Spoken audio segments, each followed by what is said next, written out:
করুণা না, শব্দটা করোনা। করুণা মানে দয়া,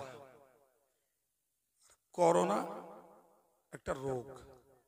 এর জন্য কেন, কি কারণ? বেশি মানুষ যদি এক জায়গায় জমায়েত হয়, তাহলে একজনের নিঃশ্বাসের ভিতর দিয়ে, একজনের হাঁচির ভিতর দিয়ে, একজনের থুতু ফেলার ভিতর দিয়ে এই করোনার জার্ম আর একজনের ভিতরে যেতে পারে। শুনছেন কথা? অন্যমনস্ক হবেন না, কথা যেটাই বলছি সেটাকেই নিতে হবে। ফলে এই চিন্তায় জমায়েত করার উপরে নিষেধাজ্ঞা জারি করে বেশ কিছু জায়গায় প্রশাসনের পক্ষ থেকে হোক আর স্থানীয় লোকেরা অতিরিক্ত সাধু সাজতে যেয়ে হোক, সভাগুলোকে বন্ধ করেছে। হয়তো আল্লাহ জানে এরপরে বাকি সভাগুলো আরো চাপ সৃষ্টি করে বন্ধ হতে পারে।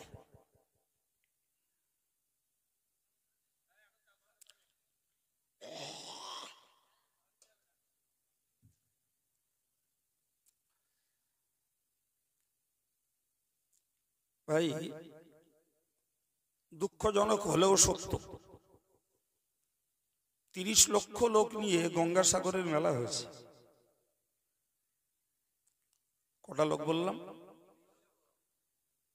30 লক্ষ লোক নিয়ে গঙ্গাসাগরের মেলা হয়েছে। এখনো সেখানে 2-5 লাখ লোক রয়েছে। আর আমরা 13টা লোক নিয়ে সভা করব, এখানে করোনার ভয়। তাহলে ব্যাপারটা নিশ্চিত খুব সাধু সিদ্ধান্ত নয়। কথা ঠিক না ভুল? কিন্তু আমরা আইনের শিকার, চাপের কাছে আমরা নথি স্বীকার করতে বাধ্য হই। ফলে আমরা আমাদের প্রোগ্রামগুলোকে অনেক জায়গায় বাতিল করছি বা করছি। আমরা ভদ্র, আমরা বিনয়ী, আমরা নম্র, আমরা শান্ত।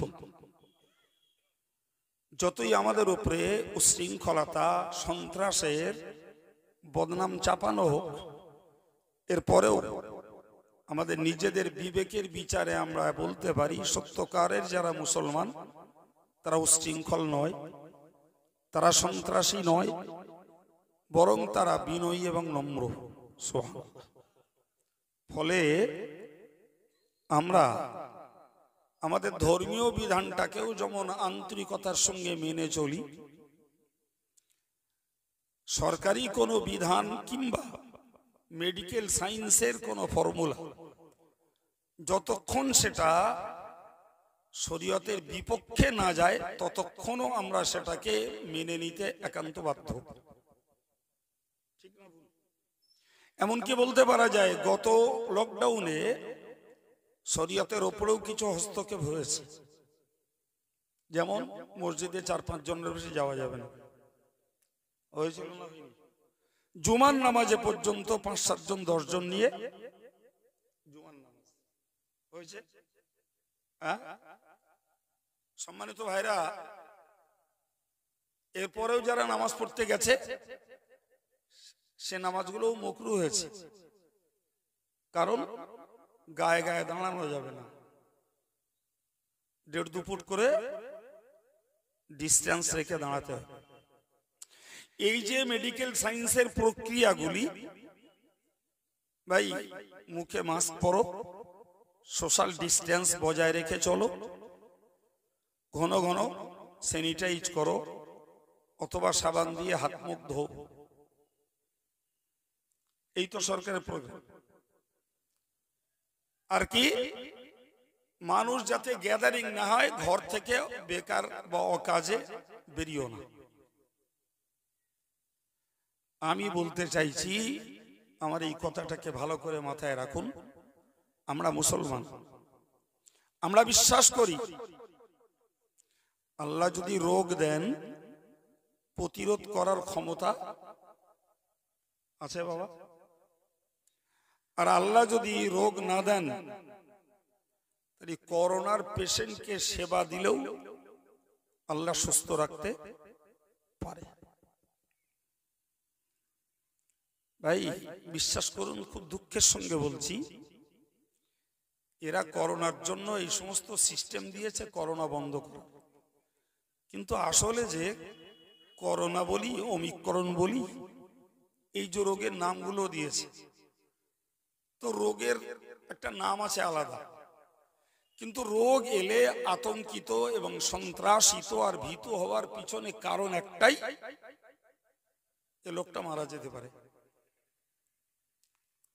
কথা বলে, এমনি দুদিন জ্বরজারি হয়েছে, সর্দি হয়েছে, ডায়রিয়া হয়েছে, ডেঙ্গু হয়েছে, কি করোনাই হয়েছে, ট্রিটমেন্ট করা যায়, যাচ্ছে ট্রিটমেন্ট করলাম, আল্লাহর ইচ্ছা হলে সেরে যাবে। কিন্তু ব্যাপারটা তো আসলে ওই জায়গায় নয়। আসলে ব্যাপারটা হলো আতঙ্কের মূল কারণ মরে যাবে মানুষ। কথা বলে, যে মরণের ভয় দেখিয়ে আজকের অতীব দুঃখে এবং ক্ষোভের সঙ্গে বলতে হচ্ছে, ছাত্র ছাত্রীদের লেখাপড়া ধ্বংস। কথা বলে, লেখাপড়া শেষ, চরিত্র শেষ। এরা যত উদম সময় পাচ্ছে ততই এরা চিত্ত বিনোদনে ব্যস্ত হচ্ছে। তাহলে লেখাপড়া শেষ, চরিত্র শেষ। 2021-22 মাধ্যমিক উচ্চ মাধ্যমিকের যে পরীক্ষাগুলো করানো হয়েছে, বিশ্বাস করুন, রাগ করেন না, এগুলো পুরো একটা চিটিংবাজি ছাড়া আর কিচ্ছু না, পুরোটাই প্রতারণা। শুধু কয়েক লক্ষ ছেলে মেয়েদেরকে ঠকানো হচ্ছে।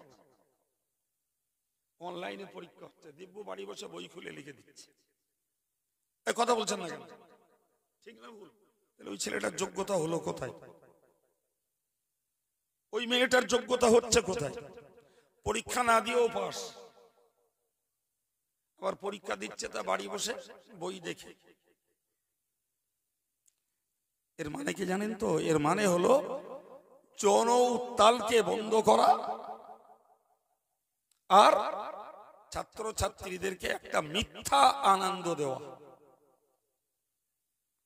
আপনি আমার কাছে লিখে নেন, এই 2021-22 মাধ্যমিক উচ্চ মাধ্যমিকের ক্যান্ডিডেট যারা, ভাই এরা যদি আলাদা করে পড়ে শুনে কেউ যোগ্যতা জোগাড় করে থাকে, এক্সিবিশনে কোনোদিন দাঁড়িয়ে যদি স্ট্যান্ড করতে পারে, তাহলে এরা হয়তো জীবনে চাকরি বাকরি একটার দাগ পেতে পারে।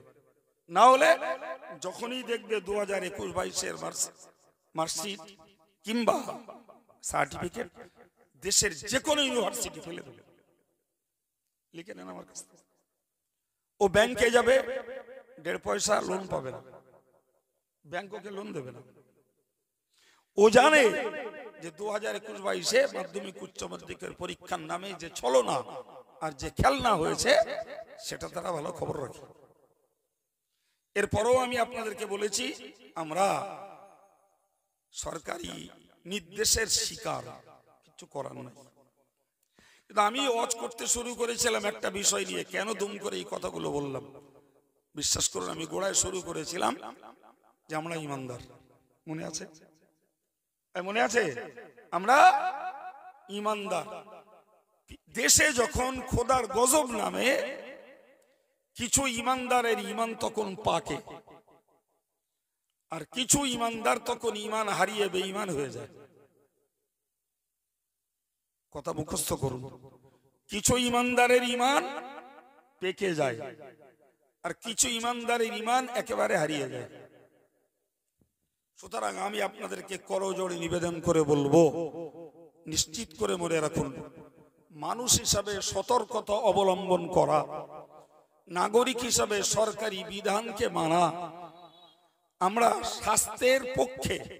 সুতরাং বিশ্ব স্বাস্থ্য সংস্থা যে পদ্ধতিগুলো বলেছে, এগুলো পালন করা, এটি আমাদের সামাজিক এবং রাষ্ট্রীয় কর্তব্য। না হলে কখনো পুলিশ আঙুল তুলবে, কখনো ভিন ধর্মের আরেকজন মানুষ আমার আপনার উপরে আঙুল ওঠাবে, এটাকে কখনো মানিয়ে নেওয়া যায় না। ফলে আমরা মাস্ক ব্যবহার করব, স্যানিটাইজও করব, ডিস্টেন্স বজায় রেখে চলব, কিন্তু সর্বনাশটা করব না, ইমানটাকে হারাবো না। ইমানটাকে যদি মনে হয় যে এই করলে আমার রোগ আর হবে না, ইমান হারাবে। আমি এই জন্যই বকলাম এই 5-7 মিনিট। যদি মনে হয় এই করলে আমার ওই রোগ আক্রমণ করবে না, আপনি ইমান হারার দলে চলে যাবেন। আর যদি মনে হয় কথার কথা যে ওই রোগ যাদের হয়েছে তাদের কাছে গেলেও আমার হবে, নাউজুবিল্লাহ, তাতেও আপনার ইমান হারাবে। এই শুনতে পাচ্ছেন আমার কথা? হ্যাঁ, সেই জন্য কথাটাকে ভালো করে মাথায় রাখুন।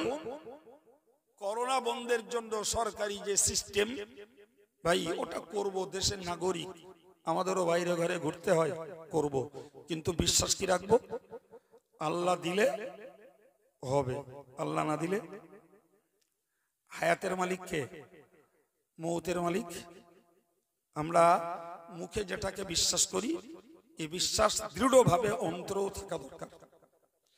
ভাই আপনি বলুন, যাদের গত 2020-তে এই করোনা কারণে যারা মরেছে 1,12,13,00,000,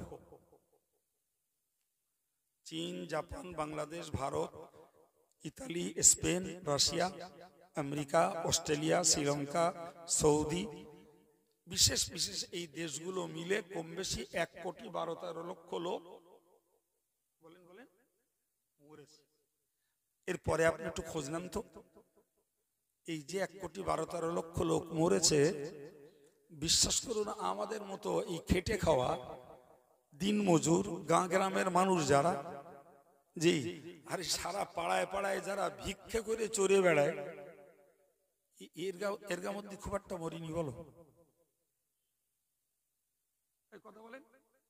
আরে ভাই আমরা তো যাই একটা বাজারে, বাজার করি বাড়ি আসি, কি একটা মাঠে গেলাম কাজ করে বাড়ি এলাম, ভিখারিগুলো কি করে বলেন বলেন? সারা পাড়া সারা গ্রাম বাড়ি বাড়ি বাড়ি বাড়ি। আপনি আমার একটা রেকর্ড দেন দিন যে একটা ভিখারির করোনা হয়ে মরে গেছে, পারবেন? পারবেন না, পারবেন না। বরং রেকর্ড নেন যে লোকগুলো যত স্যানিটাইজ করেছে, যত মাস্ক ব্যবহার করেছে, যত ডিস্টেন্স বজায় রেখেছে, করোনার ভয়ে কাঁচের ঘেরা ঘরের মধ্যে থেকেছে, কেউ দুতলা থেকে নিচের তলায় নামিনি, ডাক্তার বাবুরা রুগী ছাড়া 10 হাত দূরে কথা বলেছে, খোঁজ নেন তাদের ভিতরেই মরেছে 1 কোটির বেশি।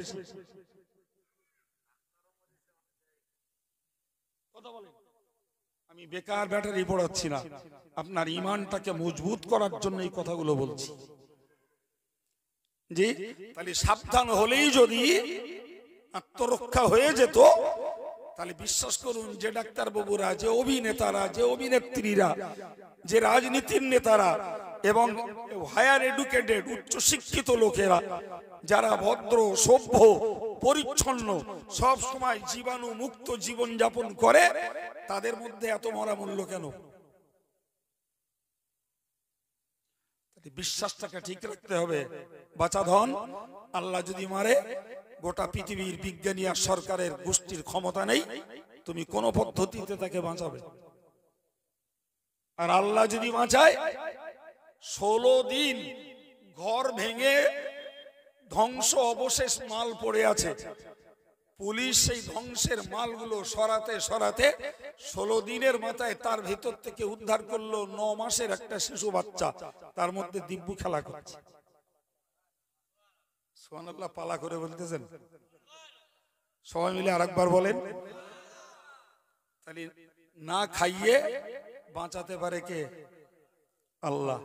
ধ্বংস স্তূপের ভিতরে এই 9 মাসের বাচ্চাকে বাঁচিয়ে রেখেছেন, মানুষের পরিষেবা নেই, না রয়েছে তার কোন রকমের কোন যত্ন, অথচ দিব্যু তারা পাথর ভাঙা মাল সরাতে সরাতে দেখলো ওর মধ্যে একটা বাচ্চা। এই তো গত বছর খবরটা ভাইরাল হলো সারা বিশ্ব জুড়ে, বাংলাদেশে। কদিনের বাচ্চা বললাম, আর পড়ে আছে ওর মধ্যে কদিন বললাম, 16 দিন। এই তো আল্লাহর খেলা। সুতরাং মুসলমানকে মনে রাখতে হবে। আমরা সাধারণত একটা কথা বলে থাকি, সাবধানের মার নেই। ওই কথাটা 100 ভাগ ভুল কথা। মন থেকে ওই কথাটা মুছে ফেলুন, বরং উল্টো করে মুখস্থ করুন, মারির সাবধানতা নেই। কি বলেছি? মারির সাবধানতা নেই। সাবধানের মার নেই 100%। ভুল কথা এবং ইমানদার বিশ্বাস করলে বেঈমানি কথা ওটা। সাবধান হলেই আমাকে মার খেতে হবে না, সাবধান হলেই বিপদে পড়তে হবে না, সাবধান হলেই আমি সুরক্ষিত থাকবো, সাবধান হলেই আমি নিরাপত্তা পাবো, 100% বেঈমানি কথা। তবে আবার বলছি, দেশের নাগরিক সাবধানতা অবলম্বন করা মানুষ হিসেবে কর্তব্য করব, বাদ দেব না। তবে বিশ্বাস রাখবো এই সাবধানতায় আমার নিরাপত্তা গ্যারান্টি নেই। আল্লাহ করালে পাবো, নাহলে শেষ। সম্মানিত ভাইরা আমার, মনে রাখুন, আমি গোড়ায় আয়াত পড়েছিলাম, কদ আফলাহাল মুমিনুন। আমার আল্লাহ বললেন, ঈমান এনেছে যারা, সফল হয়েছে তারা। সুবহানাল্লাহ। সুতরাং আপনি আমি যদি হতে পারি খাঁটি ঈমানদার, হতে যদি পারি নিষ্কলুষ ঈমানদার, ঈমানের ভিতরে কোনো ঘাটতি নেই, ত্রুটি নেই, ঈমানের ভিতরে কোনো রকমের তঞ্চকতা নেই, নিশ্চিত মনে রাখুন আপনি ইহকালে যেমন সফল, পরকালেও তেমন সফল। ভাই, একজন ঈমানদার যদি নিখুঁত ঈমানওয়ালা হয়, তার ঈমানে কোনো ছিদ্র নেই, ঈমানে কোনো ত্রুটি বিচ্যুতি কিছু নেই। যা করেন আল্লাহ, যা করেন আল্লাহ। এই নিখুঁত ঈমানদার যে, আল্লাহ বললেন ওই ঈমানদারটাই হলো সফল।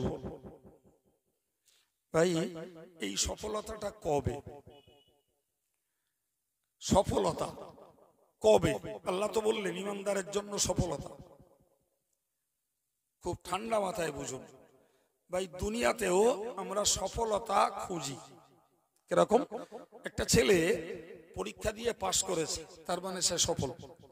একজন ভাই লেখাপড়া শিখে চাকরি পেয়েছে, তার লাইফটা সাকসেসফুল, তার জীবনটা সফল। একজন ব্যবসায়ী, তিনি ব্যবসা করে অনেক টাকা লাভ করতে পেরেছেন, তাহলে তার ব্যবসাটা সফল। একজন চাষি চাষ করেছেন, তিনি ভালো ফসল পেয়েছেন, তার মেহনতটা সফল। একটা ছেলে একটা বিয়ে করেছে, একটা ভালো অনুগত বিনয়ী স্ত্রী জীবনে পেয়েছে, সুতরাং সে ভাবতেই পারে আমি আমার সংসার জীবনে সফল। কথা বুঝতে পারছেন? কিন্তু এটা দুনিয়া, এটা দুনিয়া। এই জাতীয় কোন সফলতার নিশ্চিত গ্যারান্টি নেই। বাপ,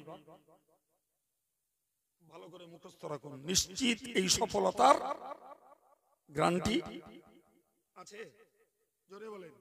আজকে টাকা আছে, কালকে না থাকতে পারে। আজকে সুস্থ আছি, কালকে অসুস্থ হতে পারে। আজকের আমার স্ত্রীটা ভালো ব্যবহার করছে, কালকে কোনো দুর্ব্যবহার করলে সংসারে অশান্তি হয়ে পড়তে পারে। কথা বলেন, কথা বলেন। আজকে চাষ করেছি, ভালো ফসল পেয়েছি, আলহামদুলিল্লাহ।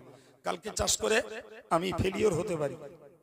এবছর ব্যবসা করে ভালো লাভবান হয়েছি, সেই আশায় আগামী বছরে ব্যবসায় লেগে দারুণ ভাবে লস খেয়ে গেছি। এ জাতীয় ঘটনা ঘটে না? ঘটে না? একটু জোরে বলেন। আমরা তো এমন শীত নেই যে দার্জিলিং এর 0 পয়েন্টে। আপনাদের জিজ্ঞেস করছি এই জন্যই, এই কথার প্রতি আপনাদের মনোযোগ বাড়বে এবং কথাগুলো মুখস্থ হবে, নাহলে আমি একলা একলা বকে চলে যাব। তাহলে এই জাতীয় সফলতার পরেও ব্যর্থতা আবার ঘুরে ফিরে আমাদের জীবনে আসতে,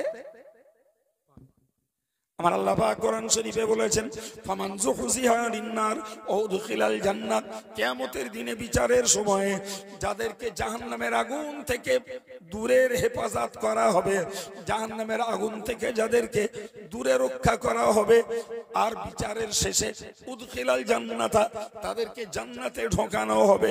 আমার আল্লাহ পাক বললেন, ফাকাদ ফাজা, ওই লোকগুলোই হলো প্রকৃত সফল। সুবহানাল্লাহ হবে না? তাহলে প্রকৃত সফল কারা? যারা জাহান্নাম থেকে বেঁচে জান্নাতে ঢুকতে পারবে, তারাই হলো প্রকৃত সফল। তারাই। আবার মুখস্থ করুন, যারা জাহান্নাম থেকে বেঁচে জান্নাতের ঢোকবার যোগ্যতা অর্জন করতে পারবে, তাদের জীবনটাই হলো সফল জীবন। তাহলে পৃথিবীতে সাময়িকের জন্য আমি রাজনীতির নেতা হয়েছি, গ্রামের ইলেক্টেড মেম্বার, কিংবা পঞ্চায়েতের প্রধান কি এমএলএ, কিংবা মাস্টার মশাই, কিংবা আমি বড় ব্যবসায়ী, কিংবা আমি উচ্চ শিক্ষিত ব্যক্তিত্ব, ভাই ভালো করে মনের কোণে লিখে রাখুন, এই সফলতাগুলোর একটারও নিশ্চয়তা নেই। কিন্তু ইমানদারকে বিশ্বাস করতে হবে। ওই যে আল্লাহ বলেছেন, কদ আফলাহাল মুমিনুন, ইমানদার, ইমান এনেছে যারা, সফলতা পেয়েছে তারাই, সফল হয়েছে তারাই। এই সফলতা হলো কিয়ামতের দিন। সুবহানাল্লাহ। তাহলে আজকের কোন সফলতায় আমরা যদি খুশিতে আত্মহারা হই, খুশিতে যদি আল্লাহ ভুলে বসি, খুশিতে যদি রসুলকে ভুলে বসি, খুশিতে যদি দিন ধর্মকে আমরা হারিয়ে বসি, এটাই আমাদের জন্য চরম বোকামি ভাই। আর বাস্তবে ঘটেও তাই। ঠিক বলছি না ভুল বলছি? রাগ করবেন না, ব্যতিক্রম দুই একটা থাকতে পারে।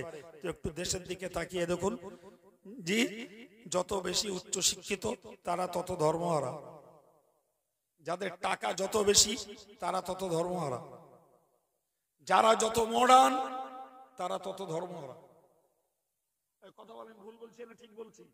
হ্যাঁ, এদের যদি শিক্ষা কম থাকতো, এদের যদি সুখী অর্থ কম থাকতো, এদের যদি এই আধুনিক বিলাসিতা যদি কম থাকতো, বিলাসিতার পয়সা যদি না থাকতো, বিশ্বাস করুন এরা তখন একটু ঘন আল্লাহরে ডাকতো। কথা ঠিক না ভুল?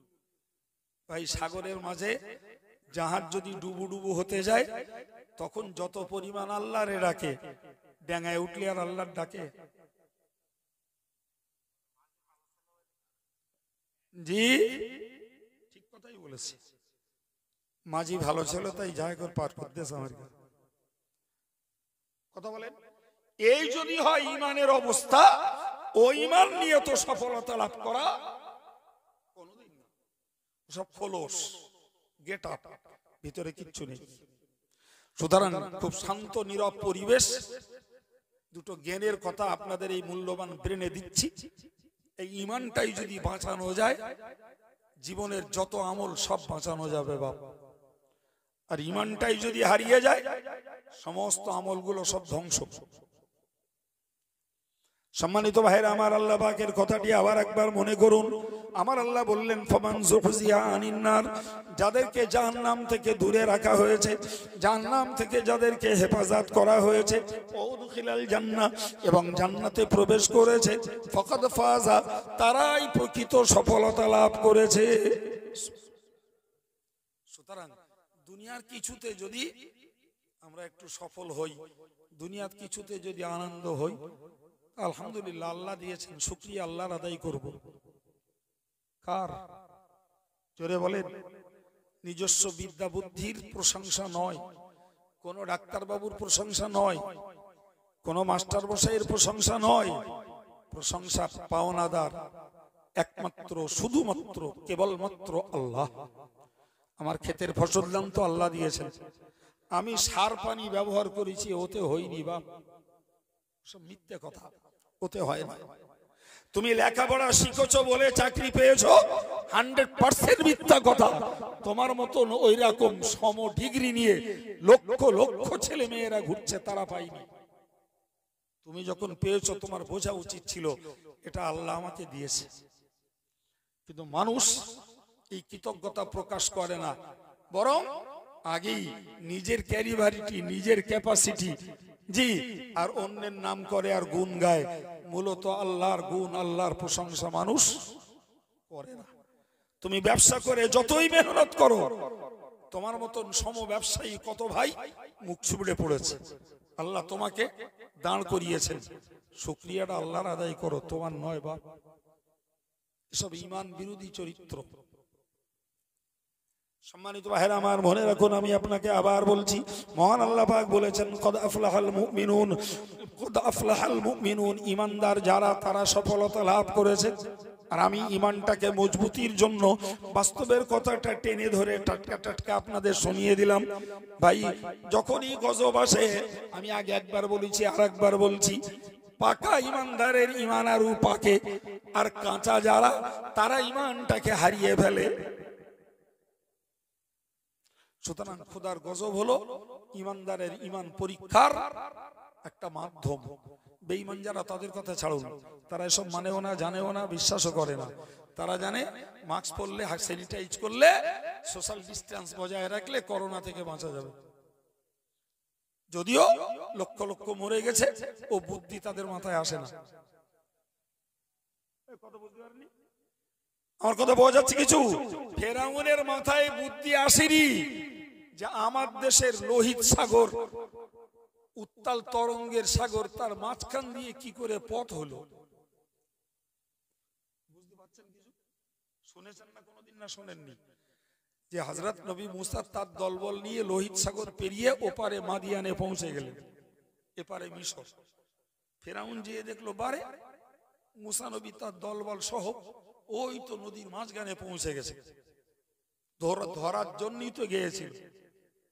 জি, মুসা নবী আল্লাহরে বলেছিলেন, আল্লাহরে বলেছিলেন, আল্লাহ ইন্না লামুদরাকুন, আমরা এবার ধরা পড়ে যাব। আল্লাহ পাক রাস্তা করে দিলেন। মুসা নবী লোক নিয়ে চলতে লাগলো। ফেরাউন এসে দেখলো এরা যখন চলে যাচ্ছে, আমরাও যেতে পারবো। মুসা নবীর লোকজন মাঝ বরাবর, ফেরাউনের লোক তখন কিনারায়, এরাও নেমে পড়লো। মুসা নবীর লোক কিনারায়, ফেরাউনের লোক তখন মাঝ বরাবর। এ খেলা কার? ফেরাউনের মাথায় যদি এতটুকু বুদ্ধি আসতো, যেটা আমার দেশের সাগর, সেই সাগরে কিভাবে এক মুহূর্তে তরঙ্গের পানি দাঁড়িয়ে রাস্তা তৈরি হয়েছে, ফলে এ রাস্তা আমি তৈরি করিনি, আমার সেনারা তৈরি করিনি, এ রাস্তা নিশ্চিত ঐশী অর্ডারে তৈরি হয়েছে। এটা ওই মুসার লোকেদেরকে পার করিয়ে নেওয়ার জন্য এখানে নামা আমার কখনো বুদ্ধিমানের কাজ নয়। হারগিজও নাম কথা বলেন, নামতো ওর মাথায় ও বুদ্ধি আসেনি, ও বুদ্ধি আসেনি। ভাই, বর্তমান বিশ্বের নেতাদের মাথায় এ বুদ্ধি আসেনি যে গজব কখনো কোন সিস্টেমে রোধ করা যায় না। গজব মানে কি জানেন? না জানেন তা শিখে রাখুন। সহজ জিনিস। গজব মানে হলো রাগ। জোরে বলুন, কি বলেছি? গজব মানে, গজব শব্দটা বলো আজম্ম কাল আমরা শুনে আসছি, কিন্তু অ্যাকচুয়াল এর মানে আমরা জানি না। গজব মানে কি? রাগ। ভাই, এই রাগের প্রকাশ ঘটলে যেটা হয় তার নাম আযাব। ভালো করে মাথায় গাঁথুন। আমি মৌলানার কথা বলছি না, এটা আমার ছাত্র। এর উপরে আমার খুব রাগ হয়ে গেছে। রাগের প্রকাশ কি ঘটলো? একটা চড় মারলো। শুনতে পাচ্ছেন কথা? তাহলে গজব মানে কি? আর গজবের পরিণতিতে যেটা হয় ওর নাম আযাব। গজব আযাব, গজব আযাব। গজবটা আল্লাহর, রাগটা কার? চিল্লে বলুন কার রাগ? সবাই মিলে বলুন কার রাগ? আল্লাহ রেগে যান যখন বান্দার উপরে, বান্দার অবাধ্যতায়, বান্দার দুষ্টুমি, বদমাশি, উচ্ছৃঙ্খলতায় যখন আল্লাহ বান্দার উপরে রেগে যান সেই রাগের প্রকাশ ঘূর্ণিঝড়, ওই রাগের শাস্তি তুফান, ওই রাগের শাস্তি ভূমিকম্প, ওই রাগের শাস্তি টর্নেডো, ওই রাগের শাস্তি আমফান, ওই রাগের শাস্তি ডেঙ্গু, ওই রাগের শাস্তি করোনা, ওই রাগের শাস্তি এইডস, ওই রাগের শাস্তি ক্যালকাটা ফিভার, ওই রাগের শাস্তি ডায়রিয়া, ওই রাগের শাস্তি স্মল পক্স গুটি বসন্ত। এই জন্যই প্রিয় নবী বলেছেন হে বিশ্ববাসী তোমরা মনে রাখো, যে কারণে মানুষের মহামারী হয়, বিপুল পরিমাণ মানুষ মরে, আমরা ভালোবাসায় বলি মহামারী, বা আর এক শব্দে বলে অতিমারী, আর একদম দেশের বাংলা বাংলি বলে হদ্দম মরণ। হদ্দম বয়স্ক লোকেরা জানে, জি এখান থেকে 50-60 বছর আগে গ্রামে গঞ্জে ডায়রিয়া হতো, তো এ পাড়ায় একটা মরে গেছে, কবর দিয়ে আসতে পারেনি, ও পাড়ায় আর একটা মরে গেল, ওটারে গোসল করানো হয়নি, শুনতেছে ও পাড়ায় আর একটা মরে গেল। বুড়োদের জিজ্ঞেস করুন, যদি আমার কথা না কাটে আমি আমার কথা উড্র করব। কি গো, এর নাম কি ছিল? কলেরা। কলেরা মহামারী। তাহলে এই কথাটা ব্রেনে রাখতে হবে যে কলেরা বলি, ডেঙ্গু বলি, গুটি বসন্ত বলি, ম্যালেরিয়া বলি, আর করোনা বলি, আর ওমিক্রন বলি, আর প্রাকৃতিক গুলো তো রোগের মধ্যে, প্রাকৃতিক দুর্যোগের ঝড় বলি, তুফান বলি, ভূমিকম্প বলি, জল উচ্ছ্বাস বলি, এগুলো হলো প্রাকৃতিক দুর্যোগ। সবগুলোই আল্লাহ পাকের রাগের বিনিময়ে শাস্তি। এবার বলুন, জ্ঞান জ্ঞান কার কাছে করবেন? কার কাছে? ডাক্তারের কাছে না সরকারের কাছে? ওই জায়গাটা মনে থাকলেই তো ইমান পেকেছে প্রমাণ হবে। আর ওই জায়গাটা যদি হারিয়ে যায় তাহলে বুঝতে হবে খোলস মার্কা ইমানদার, ওর ভেতর শেষ। সম্মানিত ভাইরা আমার, আমার নবী বললেন তাউনু রিজসুন, মহামারী হলো একটা আযাব, মহামারী একটা আযাব। আল্লাহ বান্দার উপরে রেগে গেছেন, সেই রাগের প্রকাশ হিসাবে বান্দাকে দিয়েছেন আযাব। ও ভাইরা আমার, একটু দয়া করে বলুন, আজকের পৃথিবীর নেতার দল এরা কি আল্লাহর গজব বিশ্বাস করে? তাড়াতাড়ি বলুন। মোটেই বিশ্বাস করে না। আমার দেশের ফেরাউন আর হামান দুটো, এরা বিশ্বাস করে? জোরে বলেন। মুসা নবীর ফেরাউন তো চলে গেছে, তার মমি এখনো মিশরের জাদুঘরে, কিন্তু এখনকার আধুনিক কালে সারা দেশে, ভারতে বলুন, রাশিয়াতে বলুন, আমেরিকাতে বলুন, ইতালিতে বলুন, স্পেনে বলুন, এখন যে নমরুদার ফেরাউন আর হামানগুলো জুটেছে, এরাও কি খোদার গজব বিশ্বাস করে? যদি খোদার গজব এরা বিশ্বাস করত, তাহলে আমি হাত কেটে লিখে দিতে পারি, আমি যে ফর্মুলা দেব ইনশাআল্লাহ, যদি বিশ্বের নেতারা, সরকারেরা ও ফর্মুলা যদি কাজে লাগায়, হুঁশিয়ার পড়তে হবে না, হাত মুখ ধুতে হবে না, সোশ্যাল ডিস্টেন্স বজায় রাখতে হবে না, ও করোনা কোথায় উদাও হয়ে যাবে। সে ফর্মুলা আমার দেশের সরকার, পৃথিবীর বিজ্ঞানীরা, বহির্রাষ্ট্রের কোন নেতা আমার মতন ফকরে বিদ্যে শিখা লোকের কথা তারা নেয় না, নেবেও না। কথা বলে। কিন্তু আমি দাবি করতে পারি, আমার জাতের জাত কলেমার ভাইদের কাছে, কলেমার বোনেদের কাছে, যে বেঈমানেরা আমাদের কথা না নিক, তুমি যখন কলেমা পড়ে ইমানদার ভাই বোন সেজেছো, তুই অন্তত নে বাবা।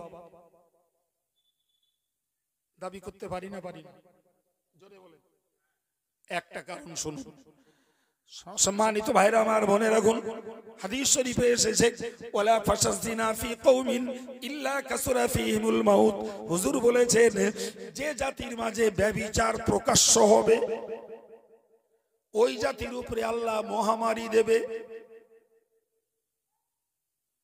বাংলাটা মুখস্থ হচ্ছে, আরবি হওয়ার দরকার নেই। আরবি ওই যন্ত্র মুখস্থ করুক, আপনারা বাংলাটা করেন।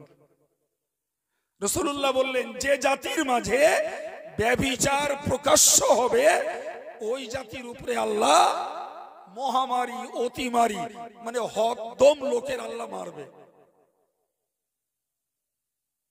বোঝা গেছে আমার কথা না? বুঝতে পারেননি? এবার একটু মিলিয়ে নেন।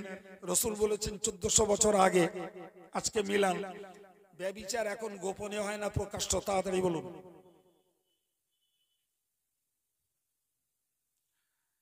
জবাব খুঁজে পাচ্ছেন না বলেন? এক দুজন বলেছে একটু দম লাগা মতন করে, বাকিরা নীরব।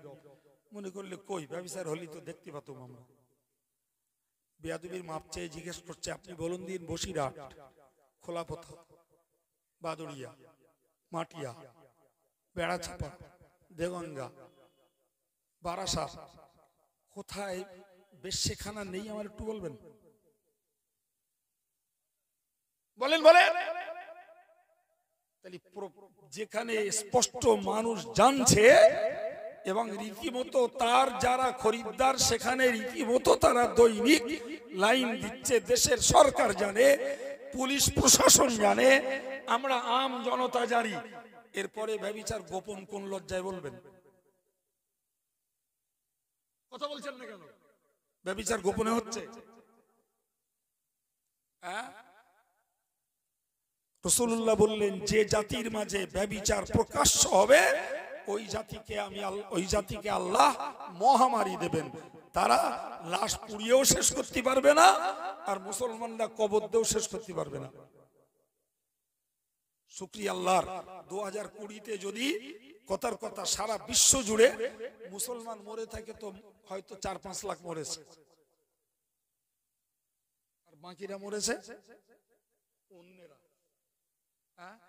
এই অপরাধটা আমার জাতি, আমার কওমের লোকেরা বন্ধ করতে পারবে কিনা, এটা আমার কিছু মাথায় যাচ্ছে আমার কথা? আমার জাত, এরা ব্যভিচার বন্ধ করতে পারবে কিনা? বললে হুজুর ওই আমরা ব্যভিচার করি না করি, কে তেমন তো প্রমাণ নেই। আলহামদুলিল্লাহ, ভালো জিনিস, কিন্তু প্রমাণ আপনি পাবেন কি করে? ছেলেবেলায় যদি ওই জাতীয় অপকর্ম করে কেউ ধরা পড়তো, তার মাথা নেড়া করতো, মাথায় আলকাতরা দিত, পিছনে টিন বাজিয়ে সারা গ্রাম ঘুরিয়ে তারে অপমান করত, জীবনে যেন এই কাজ না করে। আমি নিজে দেখেছি। আজকের কোন ব্যভিচারের রেকর্ড আছে? কথা বলেন, কিচ্ছু বলেন। আছে রেকর্ড? নেই। কেন নেই? কেন নেই? ভাই, যুবক যুবতীদের এই অপকর্মের জন্য যে ডাক্তারি সংস্থা যে সমস্ত ওষুধ বার করেছে, ব্যভিচারের কোনো প্রমাণ থাকার কোনো জায়গা নেই। বেয়াদবির ক্ষমা চাচ্ছি। এরপরেও ঘরোয়া ভাবে 2 ছেলের বাপ, 3 ছেলের মা, 3 সন্তানের মা, 2 সন্তানের বাপ, এরা যা ব্যভিচার করছে, সে ব্যভিচারের তো প্রমাণ থাকার প্রশ্নই ওঠে না। কেন এদের উপরে মহামারী আসবে না? ও কি ঠুসি করে বন্ধ করার কাজ? যদি দেশের বেশ্যাখানাগুলো বন্ধ হতো, যদি কমিউনিটির জোয়ান যুবকগুলো নিজেদের চরিত্রকে যদি হেফাজত করত, সন্তানের মা আর সন্তানের বাপগুলো নিজেদের চরিত্রগুলোকে যদি রক্ষা করত, এ গজব কোথায় উদাও হয়ে যেত, খোঁজ পাওয়া যেত না। এ কারণ আব্দুল কাইয়ুম নির্ণয় করেনি, খোদ রাসূলুল্লাহ নির্ণয় করেছেন। রাসূলের কথাই আপনাদেরকে উপহার দিলাম। যদি মহামারীতে লক্ষ লক্ষ লোক মরে, এর নাম মহামারী। রাসূল বললেন, যারা ব্যভিচার করবে প্রকাশ্য, তাদের উপরে আল্লাহ মহামারী দেবে। সুতরাং আপনি লিখে নেন আমার কাছ থেকে, করোনা দেশ থেকে উঠবে না, করোনা বন্ধ হবে না। লিখে নেন আমার কাছ থেকে। আমি মরে যেতে পারি, বেঁচে থাকলে আমার কথা স্মরণ হবে। যদি বলেন আপনি এত বড় কথা কি করে বলছেন, আমি এই জন্যই বলছি ভাই, করোনা আসার কারণ যদি হয় হাদিসের দৃষ্টিতে ব্যভিচার, তাহলে ব্যভিচার যতদিন বন্ধ না হবে ততদিন করোনা বন্ধ হওয়ার কোনো স্বপ্ন দেখা যায় না। আর ব্যভিচার কি করে বন্ধ হবে? সোনাগাছির ছবি তুলে জি আনন্দবাজার পত্রিকা ফলাও করে লিখছে, সারা ভারতবর্ষের ভাই লোকটা দেখছে পড়ছে। কোথাকার ছবি বলেছি? জায়গাটা কি খুব ভালো জায়গা মনে হচ্ছে না? নাউজুবিল্লাহ। ভাই তাহলে এদের লজ্জাটা কোথায়? সম্মানিত ভাইয়ের আমার, মনে রাখুন, আমি আপনাকে বলতে চাইছি, হাদিস পাকে এসেছে, রাসূলুল্লাহ জানিয়েছেন, যে জাতি খাবে মদ, নাম দেবে তার ভিন্ন, অথচ খাচ্ছে মদ, নাম তার ভিন্ন। প্রিয় নবী বলেছেন, ওই জাতির মাঝে আমার আল্লাহ পাক এমন এমন রোগ দেবেন যে রোগের নামও তারা কোনোদিন শুনিনি। এখন আপনি বলুন, আজকের কোন রোগের নাম মেডিকেল বোর্ড বসিয়ে ঠিক করতে হচ্ছে? ওই মুরব্বীগুলোর জিজ্ঞেস করুন দিন, করোনার রোগের কথা যুবককালে শুনুন কি? জিজ্ঞেস করুন। এইডস রোগের কথা আমরাই তো হালে 2-5 বছর শুনলাম। ডেঙ্গুর কথাও এই 2-5 বছর শুনলাম। ওমিক্রনের কথা এই শুনলাম বোধহয় দিন 15 আগে। এ বয়সে শুনিনি, এই প্রথম শুনলাম। তাহলে এই রোগগুলো নিত্য নতুন রোগ। বলেন, এমনকি ডাক্তারবাবুরা রোগের নামও জানে না। যখন একটা পেশেন্ট যাচ্ছে, তাকে নিয়ে রিসার্চ করে গবেষণা করে তবে তারা রোগের একটা নাম দিচ্ছে। রাসূলুল্লাহ বললেন, যে জাতি মদ খাবে অথচ নাম দেবে ভিন্ন, এই যে চতুরতা, এই যে প্রতারণা, একে মদ খাওয়া তাতে মিথ্যা প্রতারণা, আল্লাহ পাক এমন রোগ দেবেন যে রোগের নাম তারা কখনো। সম্মানিত ভাইরা ও যুবকেরা, জওয়ানেরা, বাবা একটু ভালো করে মাথায় রাখুন, আমি আপনাকে বলতে চাইছি, প্রকাশ্যকে হাড়িয়া খায়, কে চুল্লু খায়, আর বাড়ি এসে মারে বউ বলে, ও কথা ছাড়ুন। আজকের আমার যুবক ছেলেগুলো দোকান থেকে কিনে খাচ্ছে ফিজ, দোকান থেকে কিনে খাচ্ছে কোরেক্স। যাদের গাঁটি টাকা আছে তারা হুইস্কি আর ব্রান্ডি কিনে খাচ্ছে। নাম কারুর আর ফিজ, কারুর নাম কোরেক্স, কারুর নাম ব্রান্ডি, কারুর নাম হুইস্কি, সব কটাই মদ বিক্রি হচ্ছে স্টেশনারি দোকানে। যুবকেরা র্যান্ডাম কিনে কিনে খাচ্ছে। খেলি স্বাস্থ্যটা বেশ ভালো হচ্ছে, ওতে তো মদ মেশানো। জিজ্ঞেস করুন যুবকদের। ও ভাইরা আমার, দেশে মদের লাইসেন্স দিয়েছে সরকার, সেখান থেকে সরকার ট্যাক্স তুলছে, সেখানে তো রীতিমতো অবাক কাণ্ড, সর্বনাশ। গত বছর লকডাউনের পিরিয়ডে শুধু কদিনের একটা হিসাব দেখছিলাম, 10 দিনে বোধহয় 30 কোটি টাকার মদ বিক্রি হয়েছে। এখন মদ খেলে যদি বেনামি রোগ আসে, এটা যদি নবীর হাদিস হয়, করোনা ওমিক্রন এরা পালাবে বলে মনে হয়? পালাবে। এখন যে জাতির কপাল পড়ে পড়ুক, অন্তত আমার জাতটা যদি সোজা হয়, তাইলে এদের এই প্যান্ডেল করে আমার ডেকে কথা বলার সার্থকতা হবে। আর যদি বলে, হুজুর তোমার গাউনি গেয়ে দাও, 2 পয়সা দেবান তোমার, আমরা যা কামাই ধনাত্মা ধনবো কোনি। আল্লাহর তো বলতে পারবো, আল্লাহ সুযোগ পেয়েছিলাম তোমার দিনের পক্ষে, তোমার পাপ থেকে জাতিকে বাঁচাতে, তোমার গজব থেকে বাঁচাতে যতটুকু পেরেছি মানুষকে উপকারের চেষ্টা করেছি। আল্লাহ তারা মানিনি, আমি দায়ী নই। বলেন বলেন, মদ খাওয়া যদি বন্ধ না হয়, মদের বিজনেস যদি বন্ধ না হয়, করোনা নয়, অমিক্রন নয়, আমি বলছি মনে রাখুন, পৃথিবীর 1 নয় 2 নয় 3 নয়, যদি পৃথিবীতে 900 কোটি মানুষ থাকে, 300 কোটি মানুষ মরবে মহামারীতে। সবে তো গেছে 1 কোটি,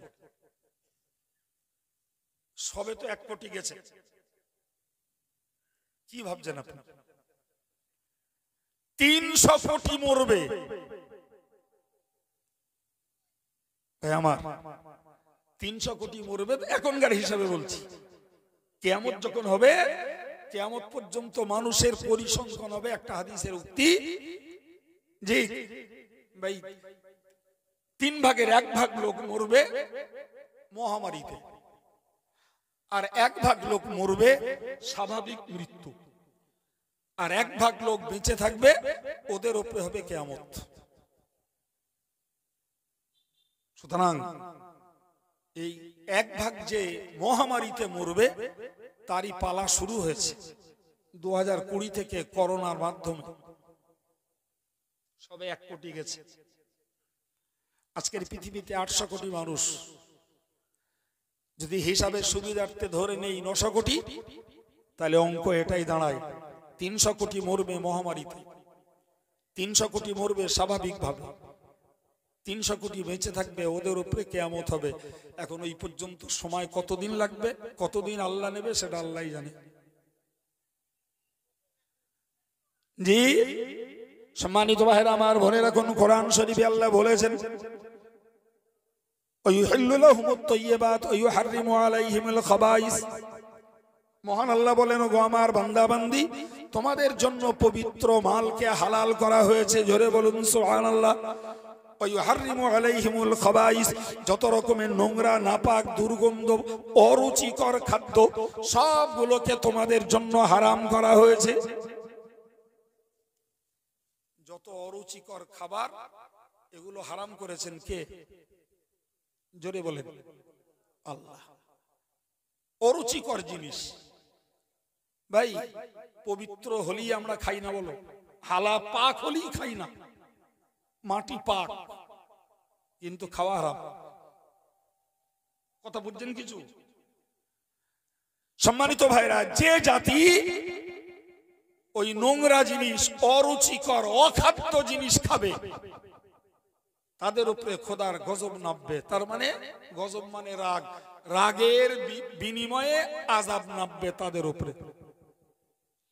আপনি ভাবতে পারছেন? আল্লাহ লাখো শুকরিয়া আদায় করে আমাদের বলতে হয়, জি আমরা হয়তো অনেক ভাই আছে যারা হারামটাকে বাদ দিতে পারে না। হারামটাকে কেউ সুদের মাধ্যমে, কেউ বা ফাঁকি মারায়, কেউ বা বন্ধুকে জমিতে, কেউ বা ফারাজ ফাঁকিতে, কেউ বা মিথ্যা কথা বলে ব্যবসা করে। এই জাতীয় কিছু হারাম রোজগার করার মানুষ আমাদের সমাজে আছে না নেই বাবা? একটু জোরে বলেন। প্রকাশ্য বুঝে নেন।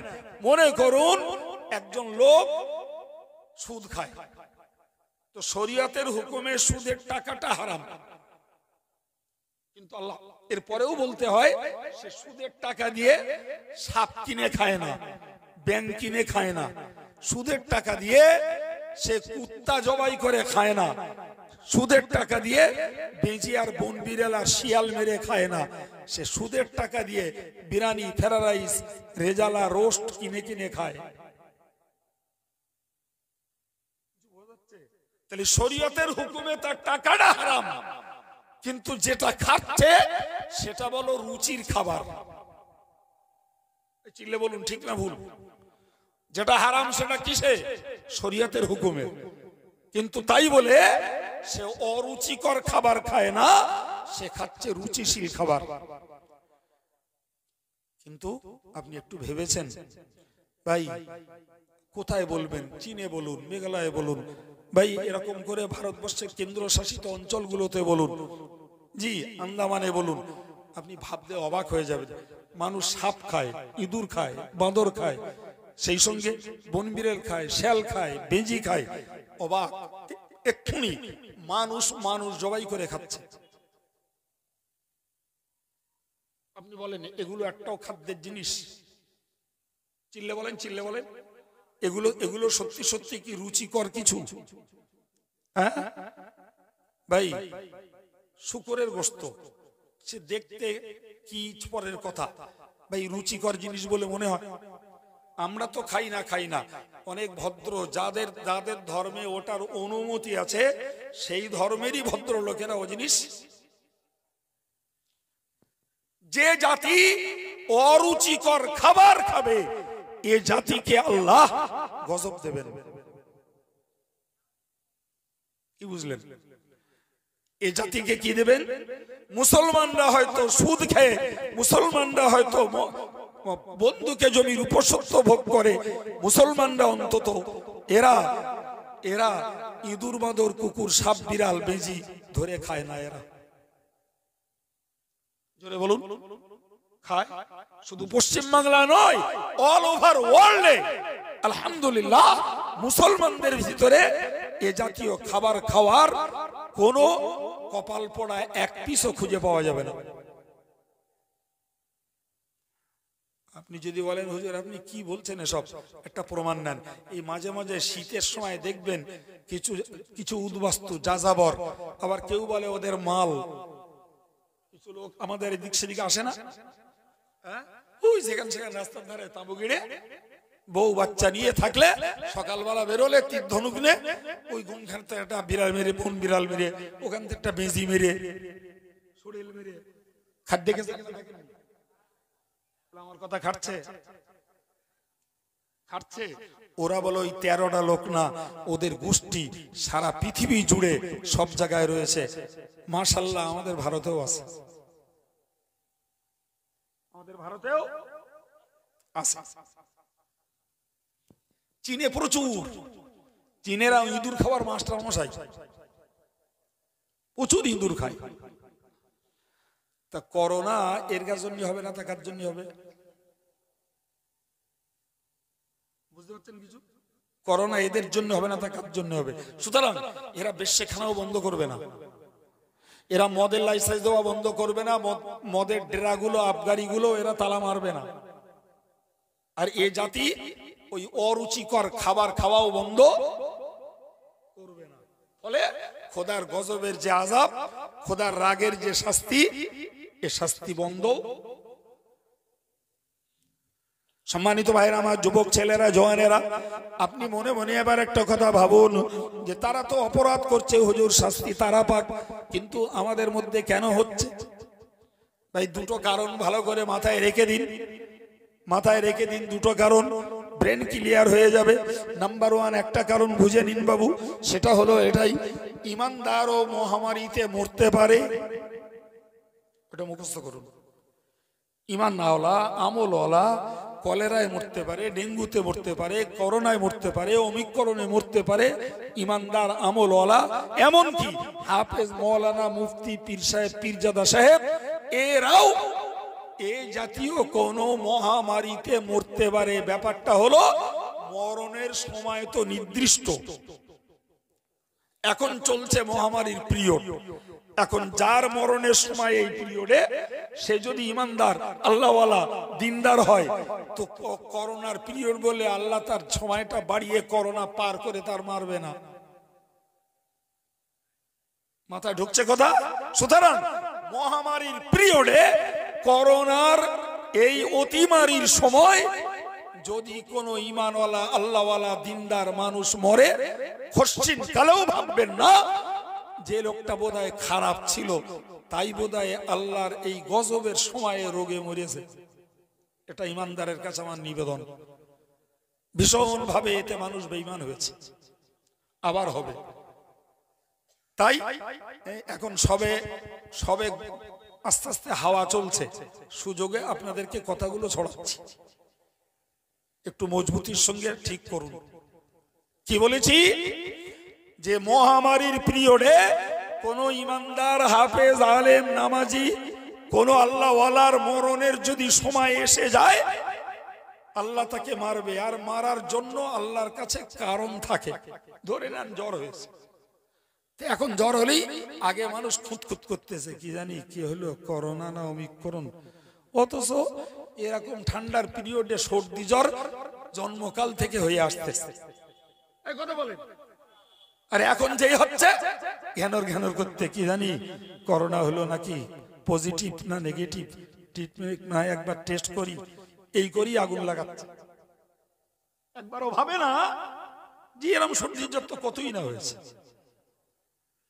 প্রিয় ভাই আমার, আল্লাহ পাকের নবী বলেছেন, তাউনু শাহীদুন, ও দুনিয়ার মানুষ তোমরা মনে রাখো, আমি রাসূলুল্লাহ বলছি, আল মাতুউনু শাহীদি, যারা মহামারীর সময় ঈমানওয়ালা মারা যাবে, ওই মানুষগুলোকে আল্লাহ শাহাদাতের মর্যাদা দান করবেন।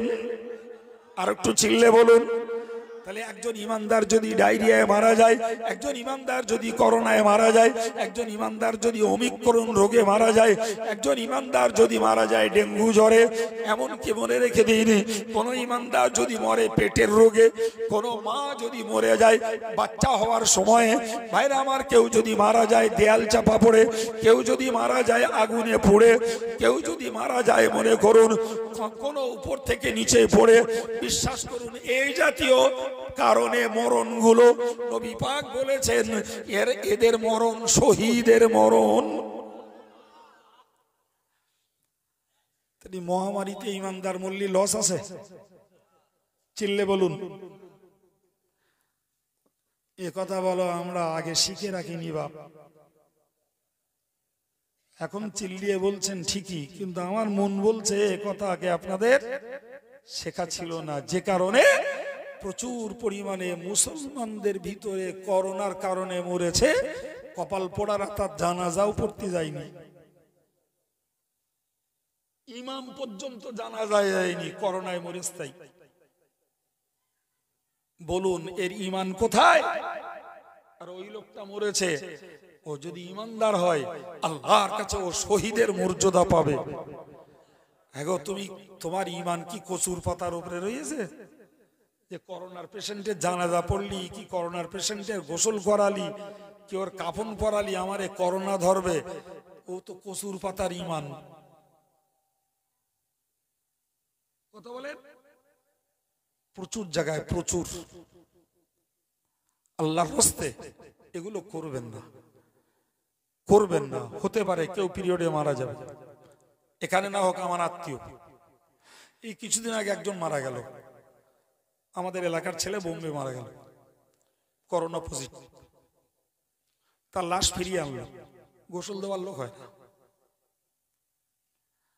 গোসল দেওয়ার লোক হয় না। আমরা গেলাম, আমি গেলাম, মাতিন সাহেব গেল, আমার একটা ভাই আমাদের বইকার শিক্ষক হাফেজ আব্দুল মুকিত, কারোর গোসল দেওয়ার লোক খুঁজে পায় না, ও নিজেই জামা কাপড় খুলে নিজেই গোসল দিলে। গোসল টোসল দিলে, আমি তখন পৌঁছাইনি, গোসল দিলে অন্য লোক তখন একটু সহযোগিতা করলো। দিব্য আমি নিজে জানাজা পড়িয়ে এসে মালা দাফন করে অনেক অনেক রাত হয়ে গেছে, ফিরে এলাম।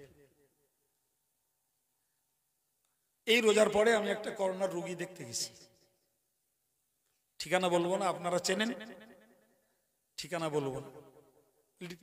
সবে গাড়ি রেখেছি, বাড়ির উঠোনে যে তার দুটো ভাই এসছে, এসে আমরা বলছে ভাই যাবেন না ভিতরে, এখানে দাঁড়িয়ে একটু কথা বলেন। আমি কেন? তো জানা পার্সেন্টেজ খুব বেশি, বুঝতে পারেন, মানে ওর ফুসফুসের আক্রান্তের পরিমাণটা অনেক বেশি। বলে তা হোক, তা কি হয়েছে? মুসলমানরা আজও বিশ্বাস করে না যে ছোঁয়াচে বলে কোনো রোগ নেই। বিশ্বাস করেন ছোঁয়াচে বলে কোনো রোগ আছে? লক্ষ লক্ষ মুসলমান জানে ছোঁয়াচে একটা রোগ। এই ইমান তো কচুর পাতার ইমান, ও তো দুলতেছে বাতাসি, যখন তখন পড়ে যাবে। সম্মানিত ভাইরা আমার, আমি ওই ভাই দুটিকে বললাম দাঁড়ান, আপনাদের যেতে হবে না, আমি একটু দেখা করে আসি। আমারে ভক্তি করে তো তোমার যেতে দেবে না। আমি দেখেন একটা কথা বলি, যদি এই আমার মরণ এই কারণে লেখা থাকে তো আমার কেউ বাঁচাতে পারবে না, বলো। আমি যতক্ষণ বেঁচে আছি ততক্ষণ আমার নবীর হাদিসের মানবতাটা আমার দেখাতে দেন। তারপরে যদি মরণ হয় তাহলে মনে রাখবেন ওই আল্লাহ আমারে মারবে বলে তাই এখানে পাঠিয়ে এলো। বলেন ঠিক কিনা? আমি গেলাম, দরজা খুললাম, খুলে সালাম করলাম, মোসাফা করলাম, বসলাম 10-12 মিনিট বসে লোকটাকে অনেকক্ষণ ধরে ঝাড়ালাম। বাইরে তখন অনেক লোক জমে গে, মনে করতে এ লোক করোনা বই আনতেছে, কি হয় ঠিক। পুরো কাঁচের ঘেরা ঘর। জিজ্ঞাসা করলাম ছেলে মেয়ে বউরা কোথায়? তাহলে ওরা এদিকে আসে না, ওই ঘরে তালা মারা। এবারে যে কথাটা বলার জন্য এই 3 মিনিট সময় নষ্ট করলাম, শুনুন সেই কথাটা। এই ভদ্রলোক ধনী লোক, শুরু হয়েছে ঈদের দিন, রমজানের ঈদের দিন। তা আমি গেছি, তো আমারে বলছে, বলে আমি গোটা রোজার 1 মাস রোজা করেছি, তারাবি বাড়ি পড়েছি, এই করোনার ভয়তে মসজিদে যাইনি। 1 মাস করোনার ভয়তে মসজিদে যাইনি। মসজিদ আপনাদের মসজিদ যত দূর, এত দূরও না, তার থেকেও কাছে। শুধু আমারে বলছে কি করে আমার করোনা হলো আমি কিছু বুঝতে পারলাম না। বাজার করতে যায়নি, ফোন করেছে, বাজার বাড়ি দিয়ে গেছে। কিছু বুঝতে পারছেন আমার কথা? নিজে কাঁদছে আর বলছে যে আমি এই গোটা রমজান মাস 1 মাসের মধ্যে মসজিদে যাইনি করোনার ভয়তে, অথচ আল্লাহ আমার করোনা দিলে। প্রিয় ভাই, সুতরাং ইমানদার ইমানটাকে ঠিক রাখুন। রাসূলের বক্তব্য, ছোঁয়াচে বলে কোনো রোগ নেই, তবে কি তোমার ইমানটা যাতে নষ্ট না হয়, তাই রাসূলুল্লাহ বলেছেন যে তুমি যেটাকে ছোঁয়াচে মনে করছো কারোর হলি, তুমি তার কাছে যেও না, আর তাকেও অন্য জায়গায় জেদ দিও না। কেন দেবে আল্লাহ, তুমি মনে করবা ওইটি এসছিল তাই আমার হয়েছে। দেবে আল্লাহ, আর তুমি মনে করবা আমি গেছিলাম তাই আমার হয়েছে। এটাই হলো ইমানের দুর্বলতা। ভাই, রাসূল যখন বলেছিলেন ছোঁয়াচে রোগ নেই, একজন সাহাবী বললেন, হুজুর তবে আমরা দেখেছি উট চড়াই, তো একটা উটের যখন পাচড়া হয়, পরপর দেখেছি সব উটগুলোর পাচড়া হয়। সুতরাং সাহাবী বোঝাতে চাইলেন যে তাহলে এই রোগটা ছোঁয়াচে না হলে সবগুলোর হয় কি করে? কি করে হয়? আল্লাহ পাক নবী বলেছিলেন, ও সাহাবী, তোমার চিন্তা যদি ওটাই হয় তাহলে আমায় তুমি একটা জবাব দাও, ওই যে উটটার প্রথম পাচড়া হয়েছিল ও উটটা কার থেকে ছোঁয়া পেয়েছিল?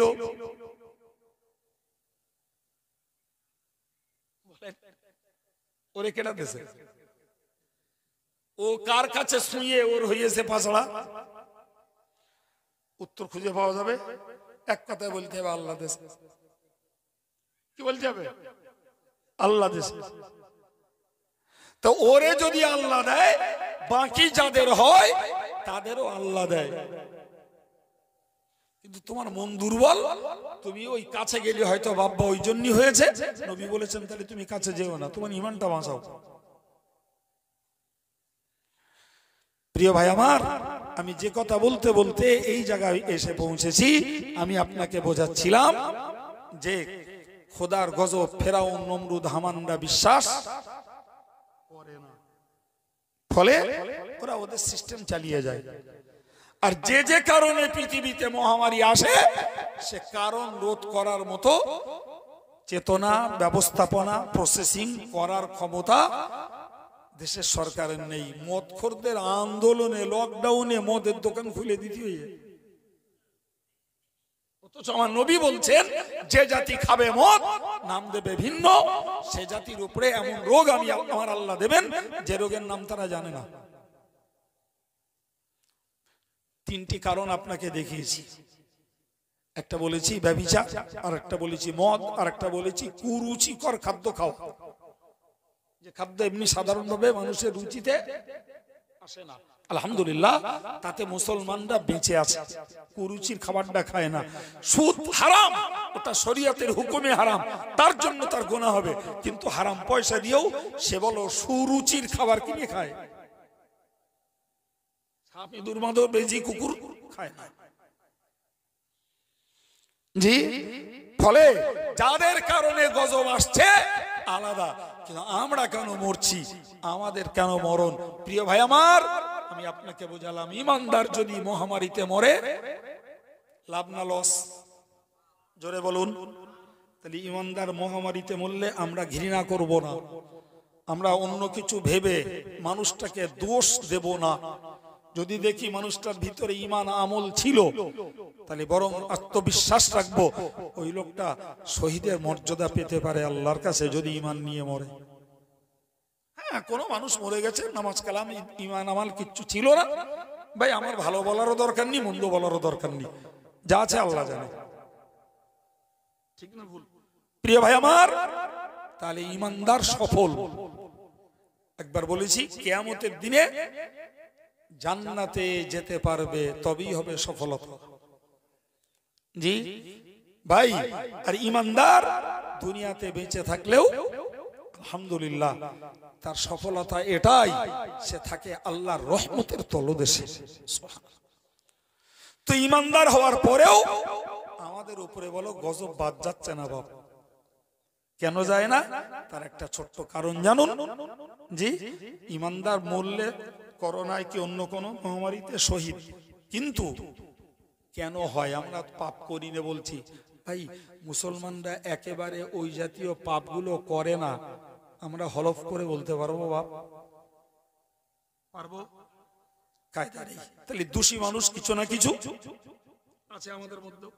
দ্বিতীয়ত বুঝুন ভাই, আমি ব্যক্তিগতভাবে নামাজি, মুসল্লি, আল্লাহওয়ালা, দিনদার, কিন্তু সমাজ জীবনে, রাজনীতির জীবনে, ব্যবসার জীবনে, চাষাবাদের জীবনে ভাই যে প্রতিবেশীর মাঝে বসবাস করি সেখানকার সিচুয়েশনটা হলো এই, নাউজুবিল্লাহ, আমি একজন বাস করি, আমার পাশে এক মদখোরের বাড়ি, আর এক পাশে এক সুদখোরের বাড়ি, আর একদিকে এক গানখোরের বাড়ি। এখন ওরা যদি রাতের বেলা বাবারে মারে করে, তখন মানবতায় ছুটতি হয়। হ্যাঁ না বলেন? ও সুদখোর, মদখোর, গানখোর যা পারে হোক গেদা, এখন ছুটতে হবে। লোকটা বাবারে মারে করছে মানে বিপদে পড়েছে। আমার বাড়িতে যদি রাতের বেলা আকস্মাৎ কোন দুর্ঘটনা ঘটে, ও যতই সুদখোর আর মাতাল হোক না কেন, জি আমি ওর বিরুদ্ধে হয়তো অজ করে রেখেছি, তাও বি আচ্ছা, ও বিপদ দেখলে ছুটে আমার বাড়ি আসবে। বল কথা বলেন। যে আমার একটা কোদালের দরকার, টুক করে আনলুম বেনামাজি লোকটার বাড়িতে, তার একটা কাস্তের দরকার নেই, সুদ করে এসে বলতেছে তোমাদের কাস্তেটা দাও দিন, একটু কাজ করলেই। বুকে হাত দিয়ে বলুন, আমি এই কড়া লোকের সামনে বলছি না, গোটা দেশের সকল লোকেদের অবস্থার কথা বলছি। এই যেটা বললাম গল্প আকারে, এটা বাস্তব না অবাস্তব? জোরে বলে, এটা ঘটে না? ঘটে না? তার মানে কি বোঝা গেল ভাই? আমরা এই সাধু আর অপরাধী একাকার। বলেন, সাধু আর অপরাধী একদম এক, একদম এক। আমি পৌনলেই না, পৌনের দাওয়াত করলি খেয়ে বাড়ি আসি, আমি সাধু হলাম? বলেন বলেন। আমি ভালো মানুষ, আল্লাহওয়ালা মানুষ, ছেলে বিয়ে দিয়েছি সুদ করে মেয়ের সঙ্গে, এখন কুটুম হয়েছে, বেইরি দাওয়াত করে খাওয়ালুম, হাজারো ছেলে শ্বশুর। সুদখোর সৌর বাড়ি গিয়ে দেখলে যে ব্যালেন্স রাখতে গেলি বেইরি দাওয়াত করতে হবে, আমার সুদখোর বেই আমার দাওয়াত করলে গে দাড়ি চেপড়ে খেয়ে আলো। গল্প বলছি না? তা না, তাই এরকম কবরের মতন বসে পেয়েছেন কেন? হ্যাঁ, এরকম লোক শতকরা কটা নেবেন? কটা নেবেন? তাহলে আমরা ব্যক্তিগতভাবে নামাজি, রোজাদার, জিকির করি, তাসবিহ পড়ি, ভালো মানুষ সাজি, কিন্তু বাস্তবের সামাজিকতায় লক্ষ্য করলে দেখতে পাওয়া যাবে যে আমি অপরাধ করি না, কিন্তু অপরাধীর সঙ্গে দহরম, মহরম, আত্মীয়তা, খাওয়া পেওয়া, সব রকমের সমস্ত যোগাযোগ ব্যবস্থা সব রয়েছে। আছে না নাই? এবার একটু বলেন, সাধু বলবো কোন সাহসে? বলার জায়গা আছে? অতএব খোদার মার এলি, ভালোরও খেতে হবে, মন্দরও খেতে হবে। ঠিক বলেছি?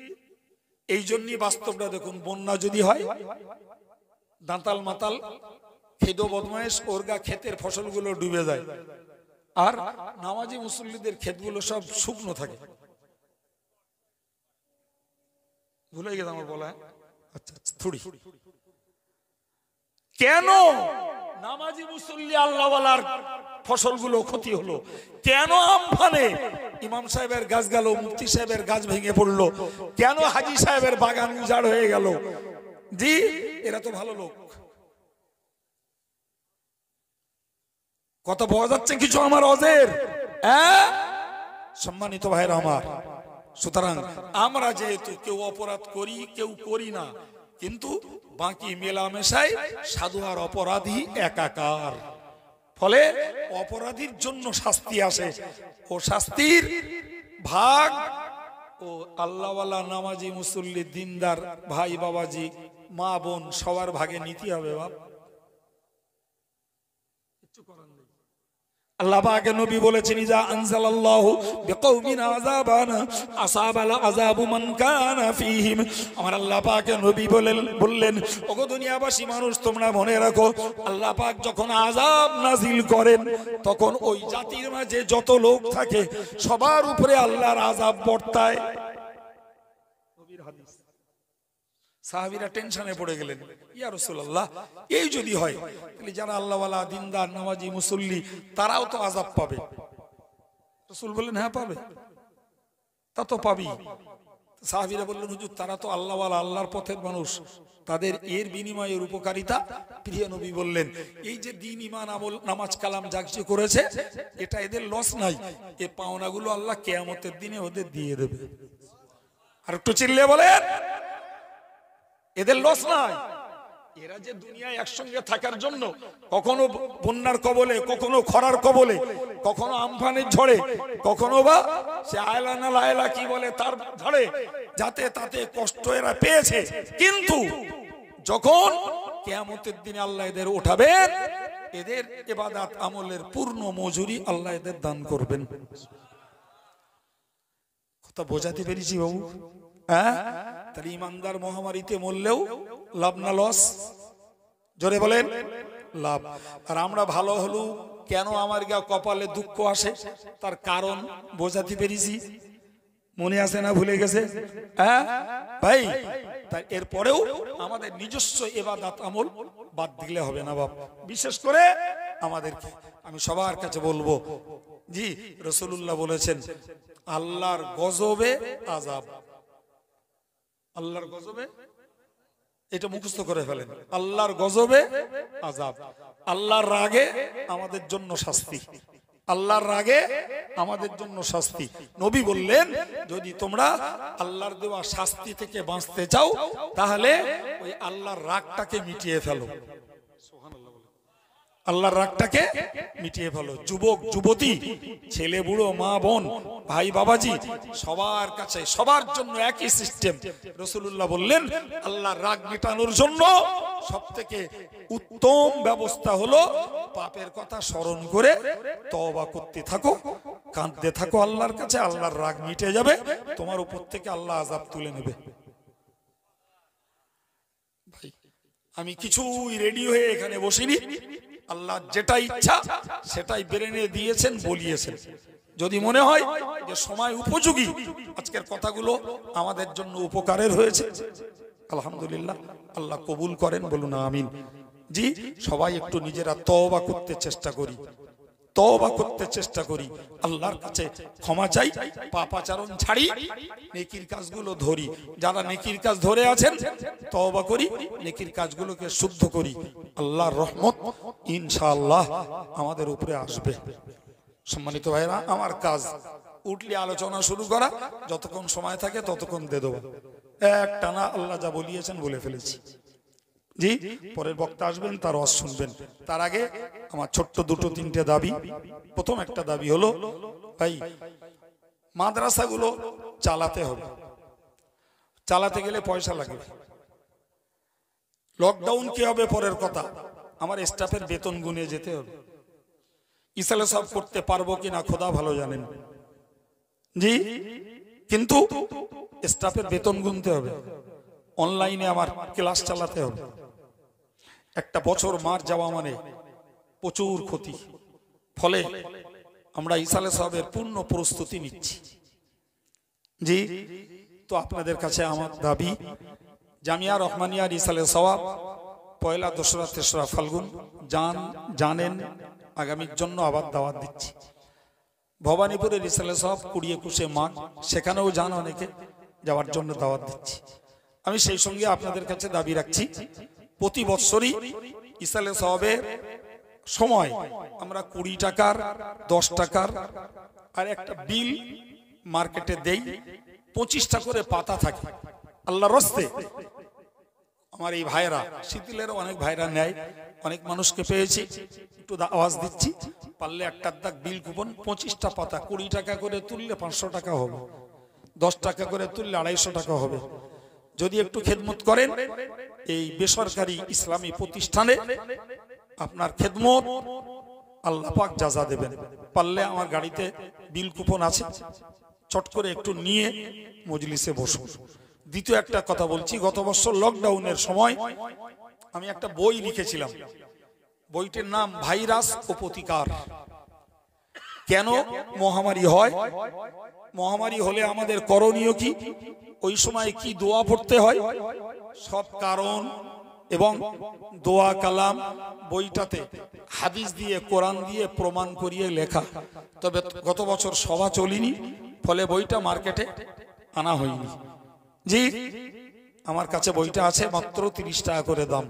অনেক শিক্ষিত জ্ঞানী পড়ুয়া ভাই ছেলেরা রয়েছেন, 30টা টাকা বড় না মনে করে আমার আগামীতে আবার বই ছাপার মতো খরচ দেওয়ার নিয়েতে 30 টাকা দিয়ে একটা দাগ বই কিনে একটু যুবকেরা, বাড়ির মুরব্বীরা একটু পড়ুন।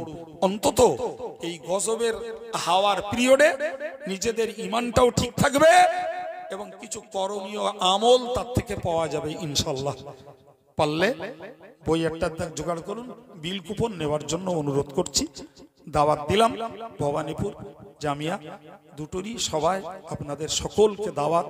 আল্লাহর রাস্তে আমাদের সঙ্গে থাকুন, আমরা কিছু দেব না, তবে এতটুকু বলবো, ন্যায়ের সঙ্গে থাকলে আল্লাহ পাক সাহায্য করেন। ওয়া আলাইনা ইল্লাল বালাগ। আসসালামু আলাইকুম।